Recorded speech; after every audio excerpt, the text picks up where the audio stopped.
Mike? Give a little thumbs up in the comment if you see Mike. I can see myself. I don't know if anybody can see me yet. Let's see. Oh, you can see? Mm-hmm. All right, cool. And in the comment section, making sure that you see Mike. Yeah. Okay, it seems that we are live. Big Daddy Sitch is in the building. That's right. Mike, the situation from MTV's Jersey Shore. I'm here with Andy Simmons, my co-writer of Reality Check, my masterpiece. It goes live tomorrow. Everybody that is on this live stream, which is thousands and thousands of people that have pre-ordered this book, I want to thank you guys for pre-ordering this book. I couldn't be prouder of a project that I've done in my life right now, besides marrying my beautiful wife and having my kids. So I'm very excited to have this live stream with you guys. We're going to go over the book. We're going to go over the process. We're going to go over questions, comments, and I hope you guys love every part of it. Andy, do you want to take over? Yeah, thanks, Mike. It's an honor to be here with you and to have worked with you for almost 2 years now. You've put your heart and soul into this book. You really have. It's been impressive to work with you and see all that you've put into it. If I could, the first thing that I want to show everyone on the live stream, and I see somebody already commented, I promise you, everyone, your book, everybody on this link, you got an exclusive link to this exclusive event because you pre-ordered a signed copy, hand signed by Mike himself, and every one of you received a signed copy. All you have to do is open the first little part is the 33 inspirational quotes that Mike spent a lot of time handpicking those 33 inspirational quotes. And I know 33 it was an important number for you, Mike. Maybe you can tell them why. But first, when you flip the page, that's where he signed it, right at the bottom of those inspirational quotes. So if you think that you might have had an unsigned copy, just look there, and I promise you that it's there. Yes. 33 is a very important number to me. I love 11 and I love 33, but 33 is the year that Jesus Christ had died. So 33 is an important number for me. Faith is a big part of my life and my family's, and I expressed it in this book. And hope you guys love the book as much as I do. But it took us about 2 years to write this book, and it took us many times to get the cover. I love the cover. It couldn't have gotten any better. And also, I got to attribute it to Andy. Helped big time, obviously with every part, but he definitely spearheaded this cover, which I love.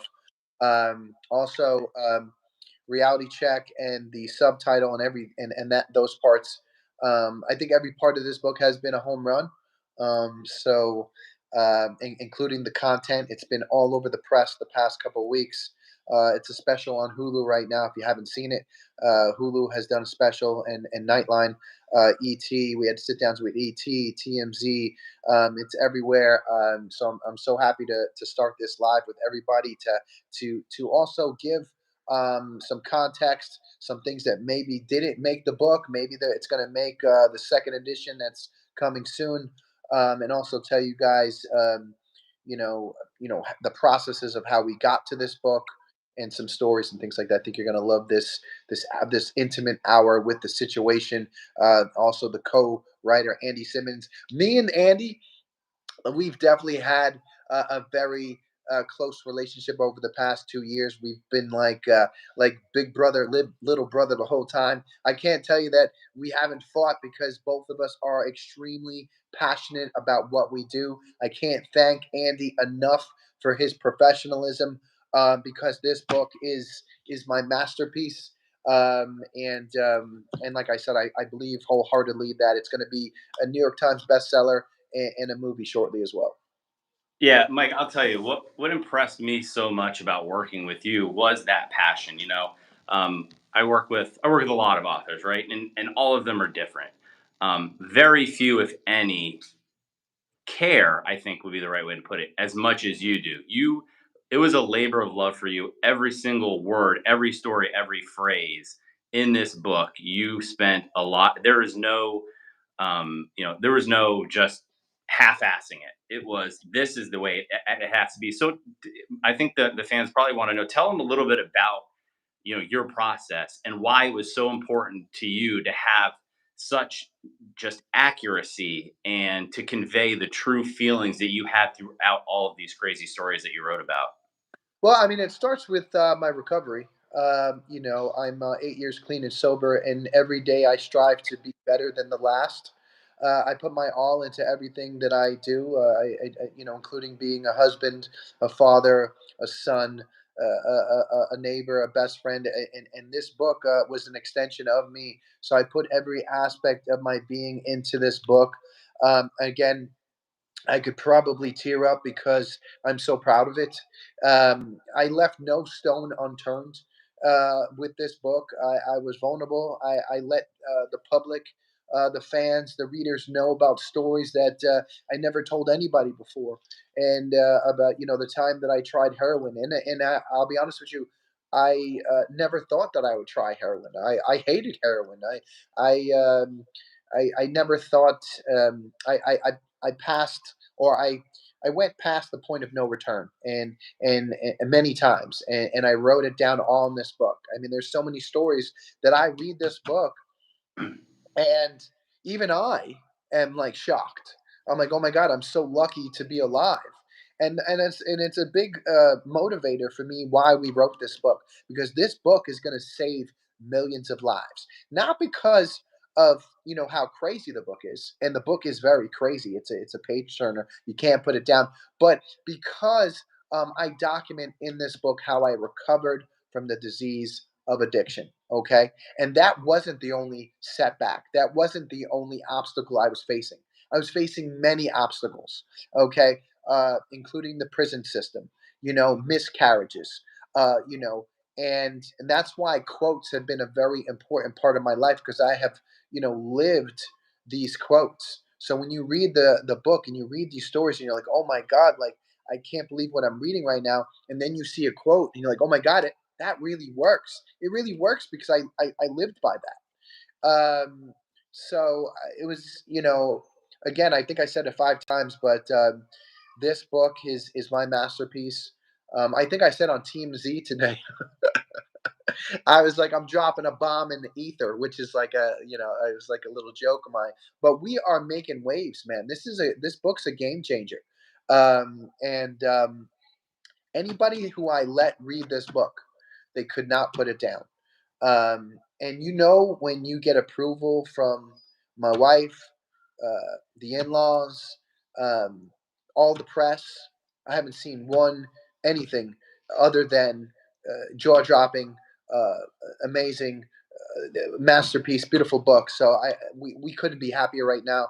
And now that we have this live, we're gonna go deeper into it. Gonna give you guys more context. If you have any questions, we'll go into more stories, because it officially drops tomorrow.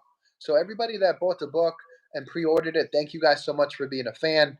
And The comeback is always greater than the setback.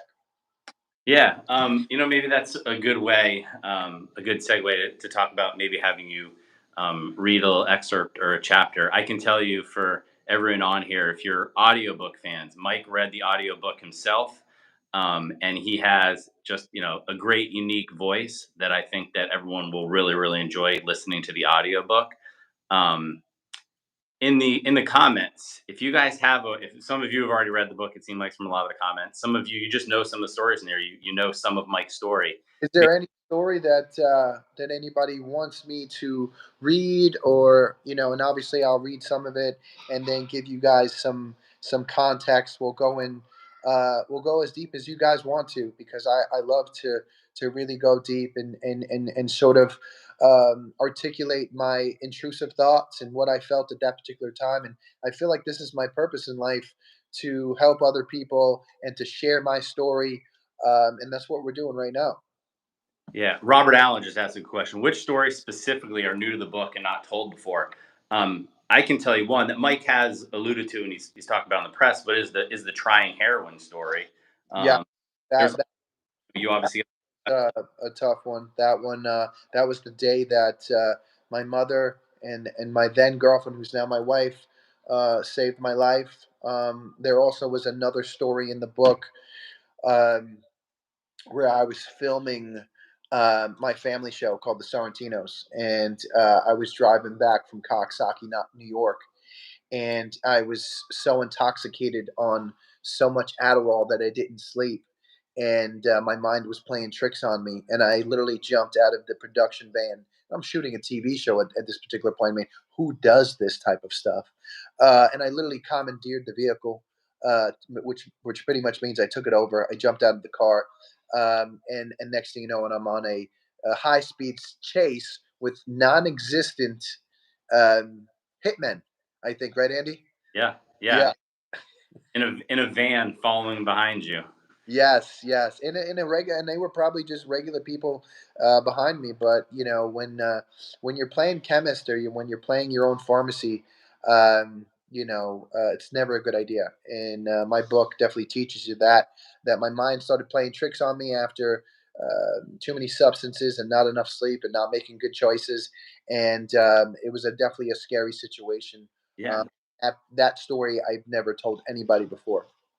And there are a lot of stories in there similar. I'm not sure how many you had shared and how many you hadn't, but being chased in foreign countries, thinking you were chased, not. That yes, the Andy, that's another good one. And to be honest with you, I'm surprised the press didn't bring up that one and also the Coxsackie, New York one. Those are two really wild ones that are 1,000,000% crazy.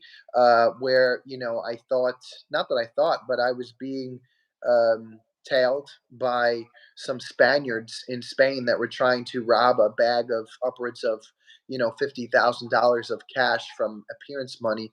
Um, and uh, and I was also at the time intoxicated on Adderall, and I pretty much, in the book you'll see I slowly tried to get away from that. uh, I guess it was an alarming situation. I slowly made my way closer to the girl that worked for the airline to because I was like, is my mind playing tricks on me right now? Are these people trying to rob me of whatever's in my bag? And every time that I tried to evade these people, they kept getting closer and closer to the point where I'm like, now I'm sure that these people are trying to rob me. And the guy looks like Thor. The other guy looked like Salamanca from Breaking Bad, and I'm like, this is really bad. And next thing you know, I jumped off the trolley, and I grabbed my brother too, and we had to escape from that situation, which was a pretty scary situation as well. But the press didn't bring that one up either. But there's so many crazy stories in this book. You can't even put it down. You can't even believe uh, that it's real. When I let my wife read it, she's like, my wife's like, I can't believe I lived through this. But also, she's like, people are not going to believe that this is a real book. She's like, it's more like an action movie than someone's life. But it's all true. And I'm very grateful to be in front of you guys with this book right now. It's about to be a bestseller right now. Reality check, making the best of the situation. I think we hit a home run with this one, Andy. Yeah, I agree. It was so much fun to work on this book and hear all these stories and just help you get them all out. We talked a lot about showing and not telling when you're writing a book, right? Like you could have easily said, "Oh, I did all these drugs and my mind was playing tricks on me," but instead of saying that, you told story after Yeah, story, yeah, examples of how it happened. yeah, There's a lot people saying, "How did you hold this all together? How did you do the drugs during filming of Jersey Shore?" And you talk about that a lot in the book, smuggling oxy into and Rockasset into different locations. Do you want to tell the fans a little bit about what that process like while they were watching you on TV? They didn't know that you were spending all this time and money yeah. smuggling. Yes, my priority number one was getting and using drugs, and at the time I was getting paid millions of dollars um, from for Jersey Shore, and every season would be like Mission Impossible. And I'll just go in chronological order. starting in season two, when I started to get paid millions of dollars, the first thing I did was go to a Ferrari dealership and buy a Ferrari. I think it was a 434 Sport red. And I had about probably 300 oxycodone 30s in my pocket, which are Rockettes. I mean, that was my priority list. And I'm not saying it's right. I'm telling what my mindset was at that time. So I had about 300 rocket sets in my pocket, and I'm at the Ferrari dealership. Now I'm about to go film Jersey Shore, and I have this raging drug habit, and nobody knows about it. So what would be the not the logical thing, but what do you think that person would do? I am every time you go on Jersey Shore, they have security protocol because they have to protect you. Like these people are in charge of making sure that you don't hurt yourself. And I fought them every way through. On season two, I was like, okay, my thing is how am I going to get these Roxys on set? Um, and so I thought, okay, I'm going to get fat burners and I'm going to take apart those fat burners. Okay, and that's exactly what I did. I got let's just say probably I think it was 3 bottles of fat burners. They were actually Xenadrin at the time. And it was kind of a funny backstory, but Ronnie used to be a spokesman for Xenadrin at the time. So I kind of chuckled that I was taking apart these Xenadrin pills that he was the spokesman of, and I was filling them back up with Roxy's. Now, the problem is when you do that, is you chop up all these Roxy 30s in a ceramic bowl. You don't know what you're putting back together. So it's like a guessing game. So again, it is I'm not condoning this. This is just what happened. Once I put them back together, it was a good method of camouflaging it because obviously when production searches you, all you have on you is the fat burners. But obviously when you put them back together, you don't know what you put back together. It could have been an oxy 60. That's probably what I estimated to be. And eventually, during that season, I did go through all of the fat burners, which you'll see more chases in season two. There was probably a good three chases in season two alone because I ended up running out of the fat burners, which were not fat burners. They were, recomposited oxy. Could have been probably a 50 or 60 at that particular time period. And then in season three, I realized that the caper in season two worked. So I repeated it Yeah. in season three. And then obviously going into season four, that's when I had the problem because you're going to Italy. Now, if you're going to Italy, you're crossing, country lines here. And I knew that was going to be a problem. Um, but for full transparency reasons, I figured because I was traveling with 10 pieces of luggage, which 10 pieces of luggage is a lot of luggage. Um, one of the luggages was all shoes. Let's just say there were about 15 pairs of shoes in that luggage.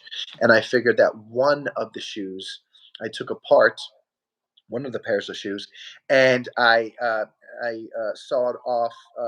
You take out the insole of the shoe, and then I saw it out like a little box, and I put in that insole, which was an Altoid case, which had about 250 Roxys in it. I did it for 2 pairs of shoes. Now you got 500 rocks. You put them in the suitcase with the 15 pairs of shoes. I mean, it's again. I work for TSA, but it seems it would be pretty hard to detect. Uh, Luckily, and ironically, I eventually got over to Italy, and then I had to pass um, the production protocol, which was a second level of security. This sounds like Mission Impossible. It sounds crazy. It really does. Now that I'm just speaking about it, don't do this at home. Uh, and uh, and then eventually, once production started checking my stuff, they had to go through 10 bags. So imagine a security officer who's fatigued already by going through Jenny's bags. Jenny's got 7 bags. Paulie's got 6 bags. Vinny's got, 6. And then they go to the situation and I got 10. And then he finally gets to my shoe bag and I'm there, like, just chilling. and then he goes through the sneakers. And then as he opens the sneakers, I'm like, oh, let me grab those feelers.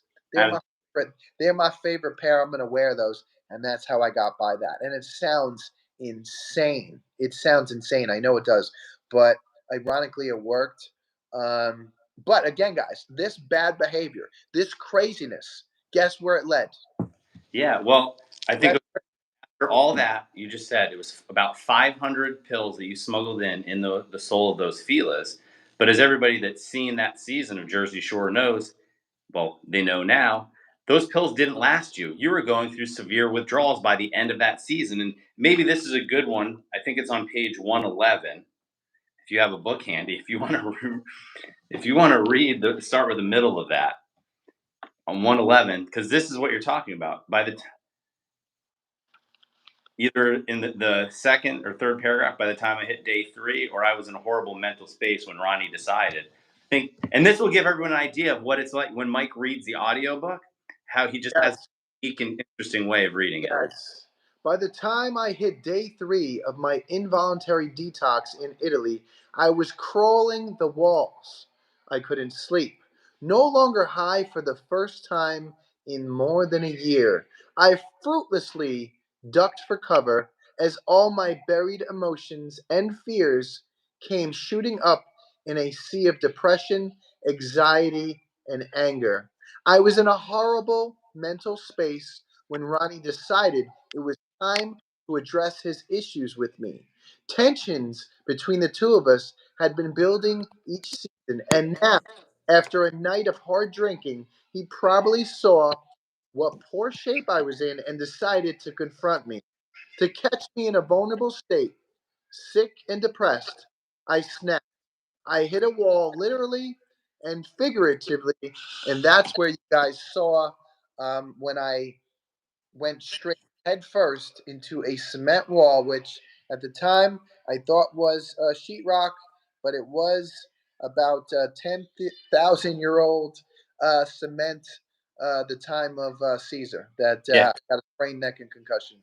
Can I read that for them if they haven't gotten? This is no spoiler, everybody. But these are the kind of nuggets and sayings that Mike had throughout all writing this book that would just crack. Literally, I'd laugh out loud. Where he said, uh, after I was ready to throw down, I headbutted a wall that, like in the States, I was expecting to be sheetrock. No, no, no, not in Italy. Unbeknownst to me, this was some 10,000-year-old cement wall from the fucking Romans or some shit. Like Caesar, pardon the language, like Caesar may have headbutted this thing back in the day when he got in a fight with his roommate. I mean, Yeah, those are gems that you have yeah, regular. yeah. I'm definitely so proud of this. And then as a result, I got a sprained neck and a concussion. I went to a hospital in Italy. Um, but out of that craziness, 10, 15, well, now it's 15 years later. Every Halloween, you guys check my story, and the teenagers and everybody dresses up with the situation with neck brace and the sunglasses, which is an iconic moment in reality history. Which again, I'm not condoning any of this, but one of my moments in my career ended up being an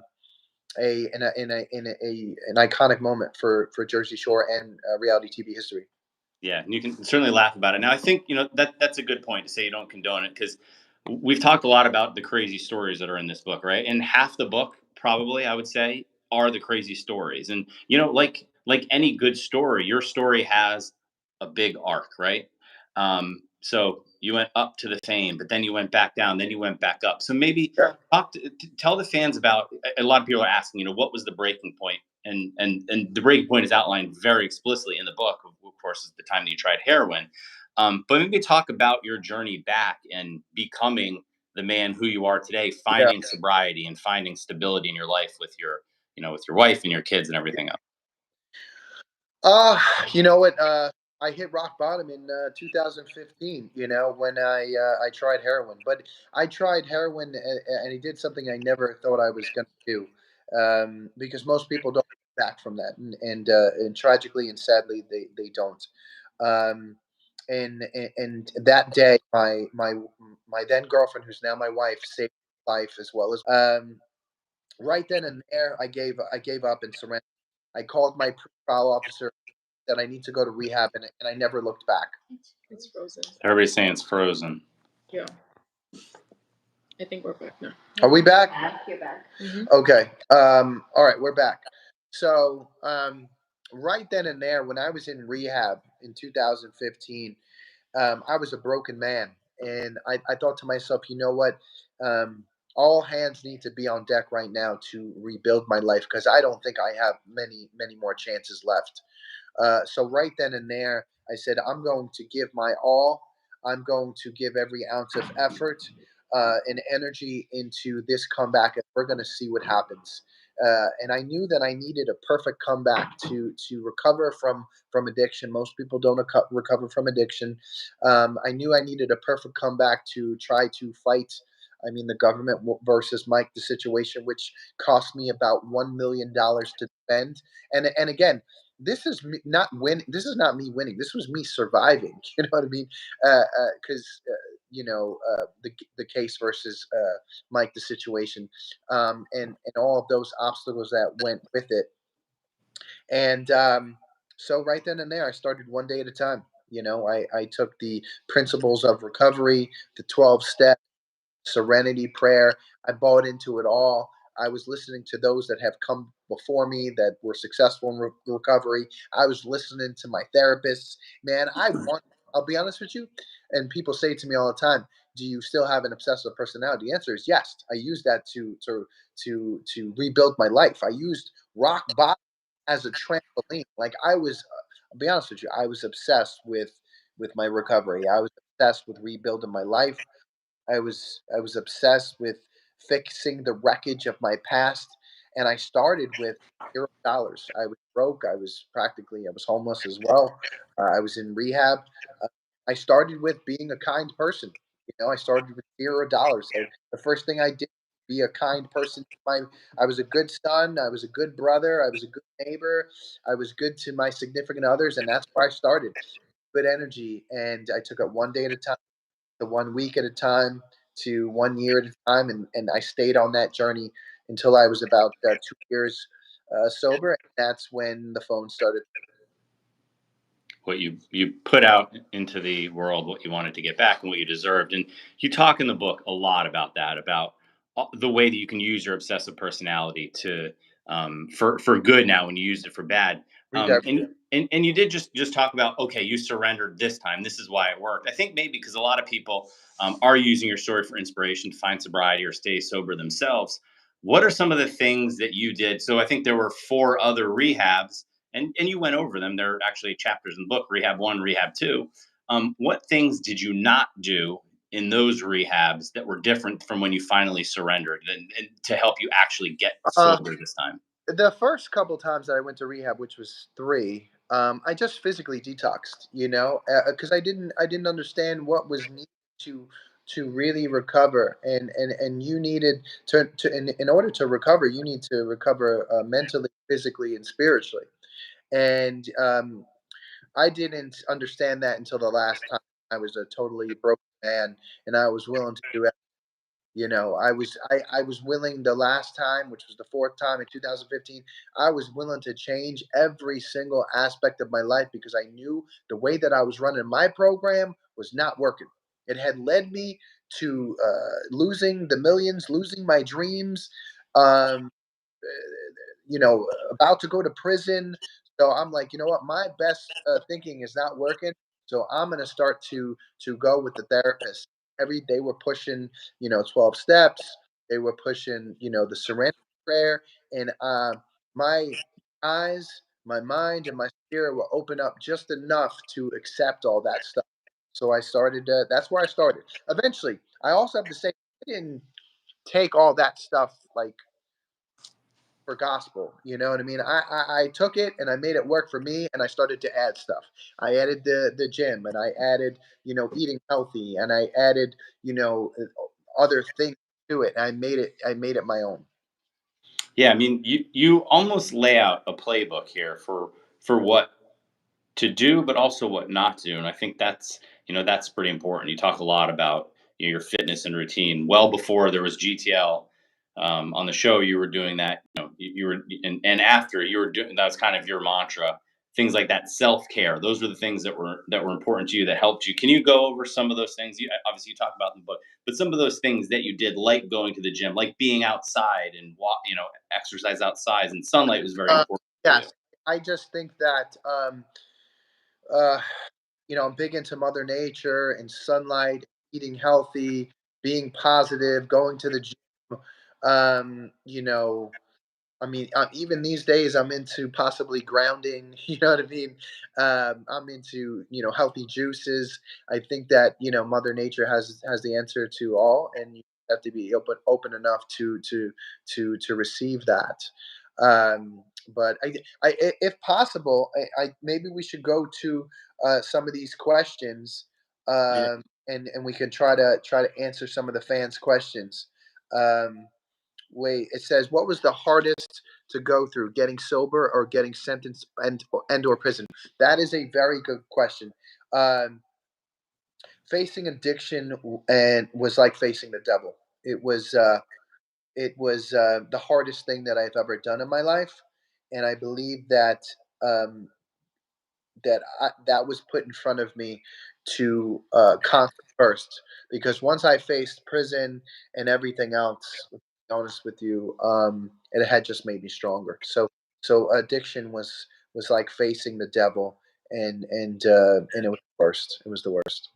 Yeah, you actually talk about that in the book, where you say, not only was getting sober and facing addiction harder than prison, it prepared you for all that. Yeah, That it was like, hey, I've stared the devil in the face, and I won. I came yeah, back, and it was the hardest thing that I ever did and ever will have to do. Your mentality was almost like, hey, this thing isn't going to be. It's going to be tough being away from my yeah. brand new wife, my bride, but I'm prepared for this. That was the way you went about it, right?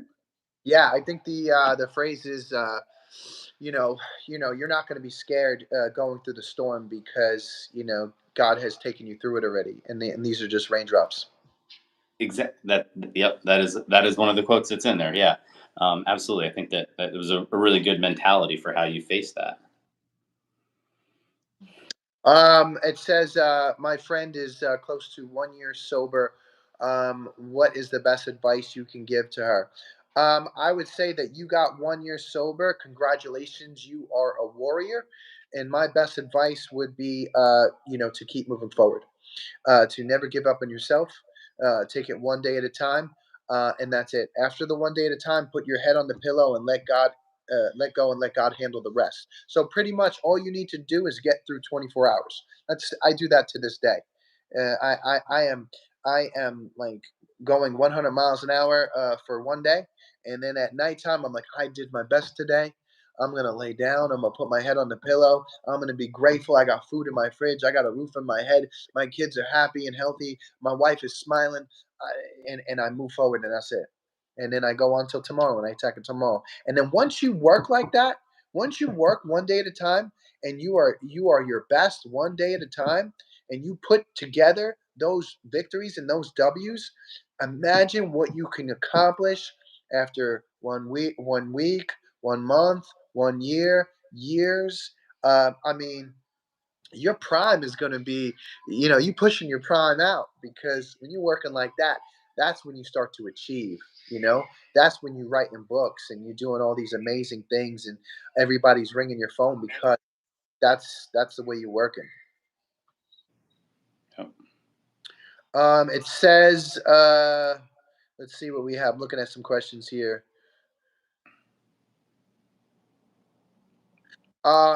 Someone says, were you worried about disclosing some things about writing the book? It's funny.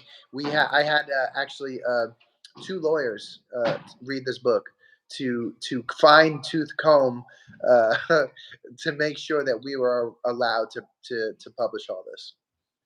Yeah, and I'll say, you they advised maybe leaving some things out, and you put your foot down and you said, no, this is the true story. I'm Yeah, not going to yeah, sugarcoat this. I think there might have been let's look at some statute of limitations, things like that. Even it was that much, but you wanted this to be your true, authentic story. You did not want to sugarcoat this. You yeah. didn't want to I, filter it. You wanted it to be real. yes, this is my story, and I think, there's a lot of dark things and dark stories, but this is my story and I'm proud of it because those really tough stories that everyone's like, oh my God, and I can't look away, and or like, it's a page turner.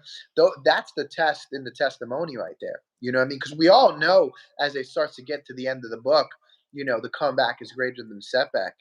But when you get to those times when I was deep in addiction and I got those chases and I'm smuggling drugs and I'm selling drugs, and you can't believe what you're reading. I didn't want to leave that stuff out because I thought it was important because I want people to say Mike was crazy, man. He was wild, man. But if Mike can do it, I can do it. You know what I'm saying? Like, this book's got to be one of the wildest books you've ever read. It's got to be.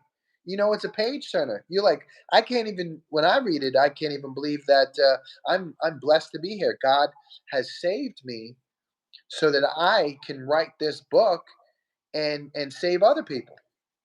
It's a true. What was your quote about God putting the mountain there to prove that you could move it, or the boulder there so that you could?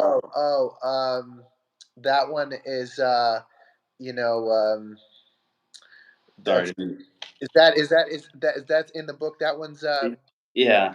uh, It's basically what you just said, though. He put it there to prove that you could move it. That you could move the. He yes, put the mountain there to prove you could move the yeah, boulder, or something. Something like that. yes. Oh my God, that's one of my favorite ones. Yeah, Yeah. stop me.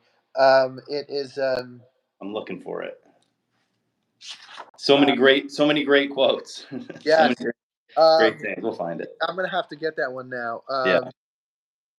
God, that's the it's God put the mountain of addiction, anxiety, and depression in front of me so that I can show people that it can be moved. That it can be. I think that it was either the boulder or that it could be moved, or the mountain so that it could be climbed. Yeah. Yes. Yeah. And Says is was this a cathartic? Did you feel cathartic from writing this? I really did. It was tough for me to write it with Andy. And there's a lot of tough times that I wrote about. I think probably the toughest for me was when my son was in the hospital in the NICU. I think I almost broke down a couple times when I was reading the audiobook. But there was a lot of tough times in this book, and I think that God has put those things in front of me to be strong, to let others know it can be moved. yeah. You want to take a lighter one? I know that somebody was asking about your favorite Christmas dishes, and I think maybe you just want to read that chapter from the introduction from Christmas Eve back in the Oh day. yeah, Mama yes. Sorrentino, and I can, just I can, yeah, I can just read that quick. yeah. Uh, Page 3, the intro, the every start of the book. Yeah, every Christmas Eve, I'm Italian. We celebrate the seven fishes, and it's pretty much everything. Um, for us, it's everything oreganata, but the comforting and familiar smell of Mom's baked clams filled the house. Sauteing garlic, butter, and olive oil sizzled invitingly from the kitchen. My brother Frank stood at the counter pouring large glasses of red wine. Melissa, our sister, set the gigolo bread, which is prosciutto bread, and salad around the table. Shrimp, clams, and lobster, all oreganata breadcrumbs, sat steaming on the counter in preparation for dinner to be called, while Mama Peaches, to all who loved her, put the final touches on her famous whole crab linguine with Fra Diavolo sauce that she'd been preparing since 6 a.m. The picked over remnants of an antipasto platter and shrimp cocktail were pushed aside as everyone waited for the final dishes to be served. Christmas tree icicles blinked under muted lights as The Godfather Part 2 played on the TV. Christmas Eve dinner, Sorrentino style, my favorite meal of the year. The feast of the seven fishes, and Mama Peaches did not hold back. The whole family wore wide smiles. Not only was it Christmas, but the youngest son, previously the black sheep of the family, was suddenly world famous, rich, and the star of one of the television shows in the world. It didn't get any better than this. Mike, we had a great year, but still, we need to file a tax return.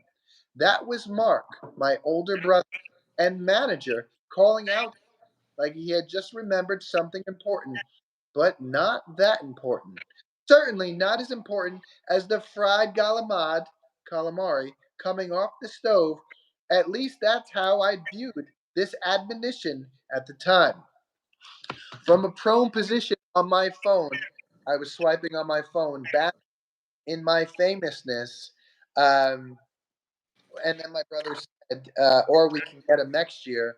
And I was like, we'll get him next year. That one mistake would eventually haunt me for about 15 years, and then we go into the book. I thought that was a great place to start the book because that one decision, like I said, would end up being a domino effect, and the government would come knocking at my door about 3 years later, and we would start the story. And also the way that we ended the book too, we ended the book in similar fashion because we ended the book also once I was out of prison, once my brother was out of prison. Now we're back at the table with my mom. My mom could sleep at night now that both of her sons were home from prison, and I'm sort of like recollecting here, like, wow, like only people knew what I had to do to get to this dinner table. Yeah, powerful. Yeah, I thought someone asking about being Christmas time, asking about your favorite Christmas foods. Well, you outlined it pretty well in the book with the Yes, yes. traditional dinner. The seven fishes is my famous or my favorite Christmas Eve dinner. I'm hosting Christmas Eve this year. My family and Lauren's family coming here. We have about 20 people coming here. I can't wait. I'm so excited. I'm also going to as Santa. Oh, nice. Okay, good. It says, "Did your Favorite roommate one? know about?" I'm sure that they had an idea. I was very wild and great. But everybody was also on the show. You know what I mean? Everyone is they're adults. Everyone is cast members, and they're all contributing to this number one hit show. So they're definitely, I'm sure there was concern, like, oh my God, Mike's crazy. What did he do now? Or he's throwing furniture front door, or he's getting chased by police. He's getting chased. I was getting chased by the police and the MTV security hired to protect me. That's how crazy it was on the number one show in the country. And finally, I get to tell the story of what really happened now that I'm on the other side, now that I'm 8 years sober, and I'm a dad of two with one on the way. And like I said, I believe this story and these stories are going to save lives. Once people read this book, you're not going to be able to put it down. I'm telling you. Okay, Great. wait. Wait, I'm trying to read some of these Yeah, questions. they're flying in now. What was it like to be famous? I might need some more context on what it's like to be famous. But ever since I was little, I think I put in the book that I wanted to model my career like Mark Wahlberg. I was shredded. I had abs on my face, pretty much. And people used to always come up to me and be like, "Mike, your abs are just so ridiculous. Are they implants?" And they were not implants. I was just, I guess, they genetics or whatever. Eventually, around 26 years old, when I broke up with Lauren for the first time, we were college sweethearts. Lauren started to go for her dreams in the fashion world, and I didn't want to be the one left behind. And so Lauren inadvertently inspired me when we broke up to go for my dream in entertainment. And then I started to send photos to fitness and underwear agencies in New York City. And as soon as I did that, I was on my way.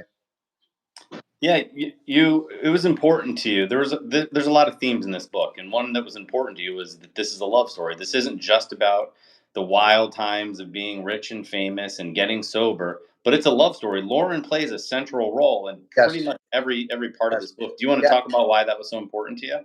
I remember having conversations with you probably almost 2 years ago, and I said to you, I want us to make sure that we weave in this very important love story because Lauren saved my life many times, and Hmm.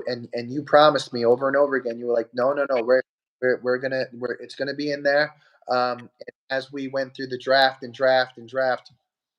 we organically had this love story, this never give up story. It's also a comeback story, and I think we perfectly executed a really kick-ass book. Yeah, because every in each stage of your life, I saw somebody else asked about what was it like to to roast President Trump. Obviously, he wasn't Oh a president yeah, then, but even that, even after that, everybody yeah, saw that. But what they didn't know was after that, you felt kind of hollow, and as you went yeah. back to your room after that, you write about in the book. But what did you do got then? I got paid over six, in the six-figure range, uh, by I don't know if it was Comedy Central or whoever it was, to show up for the day. Trump, maybe it was Trump, I don't know, but they flew me out on Trump's plane. Um, it was pretty surreal. Everyone was super nice to me, but when I got there, I was super high. I was high on about six Rockettes, which are oxycodone 30 milligrams, and I didn't read my script. I didn't see the script beforehand, and all I did was show up and go in my green room high with my glasses tipped, and then they called me out, and I came out like I was the best thing since sliced white bread. You know, I was this rookie kid. They just named me GQ Man of the Year or the Sensation of the Year or one of them with Drake and Michael Bloomberg and a few others. And I just thought that I couldn't miss. And surely this night I missed. Um, and I was happy I got paid a lot. I was happy it was another TV show I did, but I did get a couple of boos that night because I didn't execute the material in the right tone and the right delivery, and I have only myself to blame because there was no prep there. I didn't look at my material. I didn't tell the writers, "Hey, this is not a good joke. I don't like it. Give me a different one." And I didn't practice either. So like I said, I only have myself to blame, but we turn our L's into lessons. Anyway, when I left and went back to Trump Tower, and I had my room service, and I got even more high. I felt hollow. I felt like something missing. I was tired of I don't want to say this, but the orgies. I was tired of people screaming my name. I was tired of TMZ chasing me. And you want to know what I miss the most? The love of a good woman. And guess who I called? I called my college sweetheart, the girl who I loved in college, who I was at my happiest with when I didn't have the millions, I didn't have the Ferraris, I didn't have everyone chasing me, TMZ chasing me. When I was at my happiest was when I was in college and dating this girl called Lauren Pesh. So I called her up, and she ended up picking up, and you guys will read in the book, what happens after that. Yeah, it just she was again a central part of the story, and everything that happened to you. Lauren was in some form or fashion was always there. Yeah, there even when she wasn't. I mean, you Right. know, when I was struggling in addiction and my external family was up in arms, they didn't know what to do. When Lauren came back in the picture, she was almost like, "Oh my God, Lauren's here." You know what I mean? Lauren's here. Lauren, maybe Lauren can do this. And sure enough, she was the inspiration to fight for myself again, which I ended up doing. Yeah. Do you want to take any more questions? I know we're kind of coming up on time. Still Yeah. some questions coming in. Let me check. I mean, we're going on almost 50 minutes, but we can probably go another 10 more minutes on questions. I'm happy to do this. Everyone knows that I give my all to my fans and this book, and I couldn't be prouder of this moment. It's the holiday season. Let's try to get some fans some wait. Somebody said chicken cutlets are. I listen. Chicken cutlets is my favorite. Um, that is, I added chicken cutlets on my menu for Christmas Eve because I love chicken cutlets so much. Um, what's next for me? Wow, that's good. Besides this being a bestseller, which I can't wait to put in my bio, New York Times bestseller, in my Instagram bio. Um, I believe that this is going to be a movie, and we're shooting for docu-series too. So I know Hulu just did a mini documentary on me, which I was very proud that Nightline pushed it for their Impact series. It was a really cool 30-minute special, but they only showcased one story. What I would like would it to turn into a streaming series. Let's just say, and how many series? How many episodes do you think this is going to be? This book, 10 episodes. You think? I would think at least 10, if not 12. I mean, Yeah, the whole yeah. thing is action packed. It's all story. It's all crazy stories. Got to go story by story, and they got to Yeah. reenact it. So a 10 to 12 episode series, maybe Hulu, maybe Netflix. I also want a movie, and obviously we are shooting season 7 for Jersey Shore Family Vacation, coming up over the next month or so. That's going to be shooting for about 4 months, and I think those are the first few on my list. I have a baby coming in March, that which will be Situation Family of Five, and also on my list is for 2024 is to get in situation shape, which is pretty cool. I see a lot of questions about castmates in the book. Do you want to talk at all about how they've received it, how you handled that in Yeah. the book? Um, all of the cast they probably received it today. Myself, Andy, and my team, we sent them out on Friday. Everyone should have gotten a signed copy. I believe I put a little special message inside for them. I think for Paulie and Vinny, I put like MVP for life or something like that in theirs. But I can't wait for them to get it. These guys are like family to me, and I know they're going to be proud of this book. Press, everybody's talking about it. Me and Andy, it was very important for me and Andy when we wrote this book. I've been through a lot of tough times, but I wanted to articulate this book and be honest and true also. But first and foremost, I'm a dad, I'm a husband, and we did not besmirch anybody in the process of writing this book. This book is an entertaining, inspiring, laugh, cry book, and like I said, I think everyone's going to love it if you haven't read it already. Yeah, for so many crazy things that happened, even during those, you remained positive. No one was thrown under the bus. There was Oh, I didn't no being negative. I didn't besmirch anybody. I didn't even besmirch the government. I mean, I didn't besmirch. Well, you were particularly careful about that to make sure that you didn't get a target on your back again. Yeah. I didn't besmirch anybody. I was very careful with certain scenarios because my casts are intertwined in my life over the past 15 years, and they're also a big part of that. So I made sure not to, and I took total accountability in every aspect of this book. I think my first review was that it was really refreshing to see a celebrity do that. My first review was a no holds barred but ultimately triumphant remembrance, which was really cool quotes. And also in that review, they said it was very refreshing for a celebrity to be so accountable. Yeah, that you certainly were. I see one that says, "Are you doing any more book signings?" Which is great.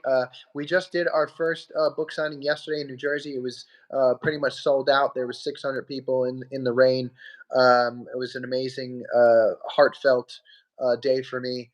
We have other book signings now that yesterday is over. I'm going to be posting tomorrow the book appearance from New Jersey, along with the launch, because tomorrow's the official launch of this book. But we have other schedulings, which is is Brooklyn next, or Fifth Avenue? I think Brooklyn is next, then Fifth Avenue, and then LA. And the Grove and In LA. So those are the next three on the list. So we have Brooklyn, Fifth Ave, New York City, and LA, the Grove. I'm going to post them one at a time so that the fans can get tickets. I mean, people were just lined up. I mean, I'll be honest with you guys. I teared up a couple many times. There's so many people that have been facing so many obstacles in life. And they said that my book has given them inspiration, and I take that very seriously. The comeback is greater than the setback, and I walk it like I talk it. It says Buffalo, New York wants a signing. Funfetti cake is definitely my favorite cake. I'm actually waiting for I don't know if it's Pillsbury or whoever runs Funfetti to be calling me. I've been waiting for about a year now for them to call me. Try Mike's Brotrition Funfetti protein. Yes, the whey protein has a funfetti flavor that's really good. Andy, you've been tasting that? I've been working too hard in this book to be hitting the gym too much. Man. Yeah, me and Andy, man, we need our own reality show because we go at it sometimes. We really do. But that right there shows you that both of us, really care. We both have beautiful families. We both work our butts off. And you get this masterpiece that you're getting. That's what made it so good. Coke or Pepsi? I'm gonna go with Diet Coke. Coke. How do you maintain sobriety with your roommates? At this particular point, at 8 years clean and sober, you know, I'm staying in my own. I'm staying in my own lane, running my own race. You know, I'm coming. I'm bringing Big Daddy Sitch. I'm bringing the investigation, the designation. I got my own things that I bring to the show, and just like everyone else, Paulie brings Paulie. Snooki brings Snooki. So like everybody drinks, everybody does their own thing, and I'm there to what the situation brings, and that is I don't drink, I don't smoke, I don't do drugs, I don't even speed anymore because I would not be able to afford the ticket, but we good. I saw somebody wrote you adding the publication to that list of. Yes, I am now the publication. I'm very proud. Writing a book has always been on my bucket list, and I'm sure Andy will tell everybody that he knows that I am very, very passionate about working together and any work that I do. But also I attributed the success that will come from both of us as passionate. Taylor ham or pork roll? It's definitely pork roll. Okay, because if you look at the package, it says Taylor ham is the brand, and the product is pork roll. Anyway, it's definitely pork roll. I know he is team Taylor ham. I am team pork roll. I see somebody that just said happy holidays. Happy holidays to you too. I'm touched. There's so many questions in here. I'm trying to get to them. Advice for an 18-year-old, what would you tell them to be? Oh my God, that's so great. What advice would I have for an 18-year-old? I probably would have. I have so much advice, but number one, I would say to go after your dream. When I was around your age, I had big hopes and dreams, and a lot of people, as they get older, they don't execute or they don't try. But most people don't try. You don't even get in the pool of try. So I would say go for your dreams. Never give up on yourself. And the comeback is always greater than the setback. Also, on the path to winning and success, you will come across failure. That is just a sign to keep going and keep moving forward. Yeah. Famous Christmas dessert. Ooh, famous Christmas dessert. Goodness. My mom made but on Christmas, I make sure they have funfetti cake on hand as well. Book signing in Ohio. Taylor Ham for life. What up? How did you get back with Lauren after what you did? Lauren went. Me and Lauren went separate ways. I went to rehab, and Lauren went to back to school, and she went back to fashion school, and we decided um, that we wanted to get back together. But I was presented with Jersey Shore, and Lauren was in fashion school. And Lauren said, "Well, if you go on Jersey Shore, we cannot get back together." And I was like, "Why?" She's like, "Well, I'm not going to be the girl on a reality show while her boyfriend is cheating on her when she's home." So we agreed, and I said, "Well, I have to go for my dreams, so I have to go to Jersey Shore." And she said, "I understand that we can remain friends," and that's how it stayed.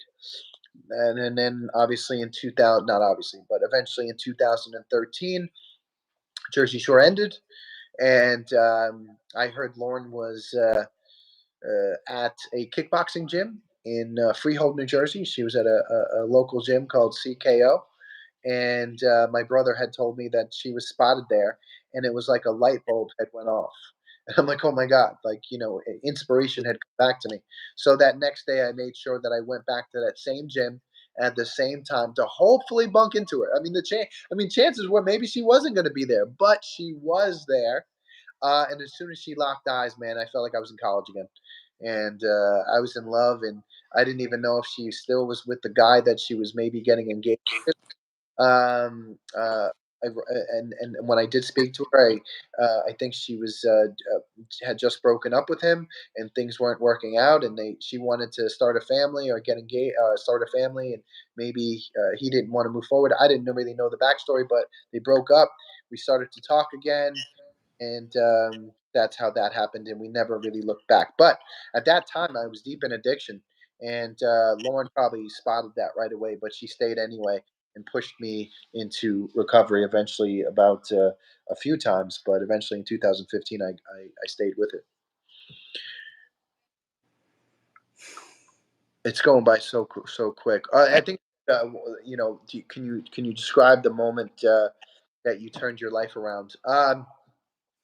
Yeah, in 2015, I was at rock bottom, and I felt like I had no more chances. The guy was coming after me for millions. I was broke.